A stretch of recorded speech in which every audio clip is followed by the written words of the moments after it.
Bellator 150 was supposed to feature Marcos Galvao against Eduardo Dantas, but that fight was canceled, and we ended up with a main event of Cheick Kongo versus Vinicius Spartan. Wasn't all that great, but just a reminder for the future recaps and everything was click that link at the bottom of the screen to subscribe to the new channel.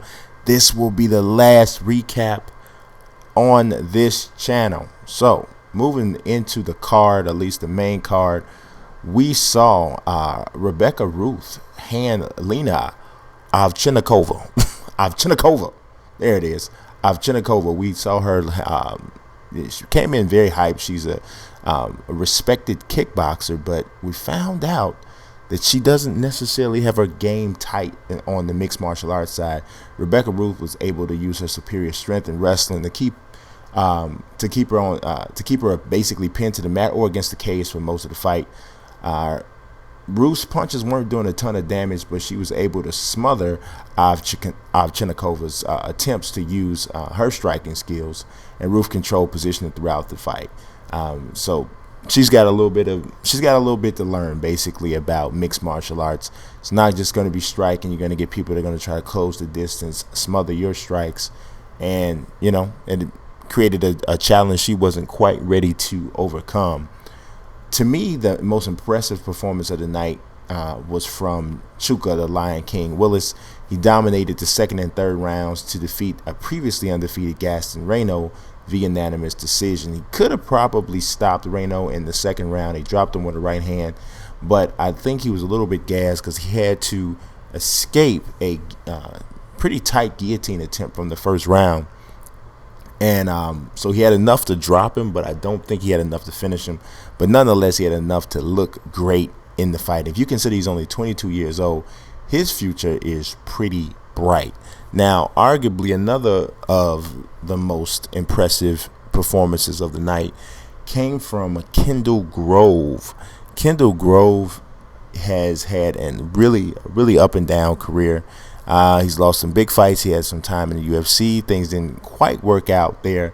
But at 6'5", he owns a length advantage over nearly everybody that he'll ever face. And he's starting to understand how to use that. He was patient against Francisco France through a mostly uneventful first round. But Grove exploded in the second round, using his long arms to control France from a distance in the clinch. And as he pushed him against the cage, he unleashed some bombs that knocked France out cold. The win was really important for Grove because his brother died a month ago, and they mentioned that on the Sprite broadcast, and he appeared to use that whole situation as motivation to deliver his second straight win via knockout. So the crowd favorite, as usual, whenever they're in Kansas, as they were on Friday night, David Caveman Rickles won his fight. He's not an elite fighter, but he does put on a show whenever he's on a card. On Friday, his in-ring action actually matched his cage walks. His cage walks are legendary. The first round, Rickles used some nasty knees and ground and pound to just take Bobby Cooper out. Now, he did take some shots, and this is always the knock on him. He takes some shots, and usually against the better fighters, he's not able to withstand it. He was able to do it against Cooper, and he ended up finishing him with a nasty knee that opened up a really bad gash. With Kongo in the main event, Kongo is an extremely defensive fighter at this point in his career. He does not take a lot of chances, and he was pretty much controlling this fight in that manner through the first round or so. But he got to a point there in the third round where he tried to open up a little bit. He got caught, got dropped, but Vinicius Spartan really didn't have the experience that he needed to finish that fight. He fell right into Kongo's guard. Kongo recuperates pretty quickly. He was able to get himself together, grab on, keep him in half guard until about the 15-20 second mark when John McCarthy stood him up.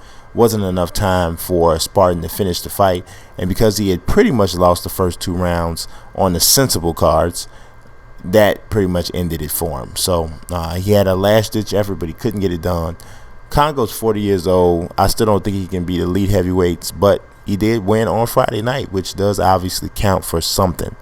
So that'll do it for Bellator 150. Pretty short, straight to the point type of a recap. I do appreciate you guys watching. God bless. Peace.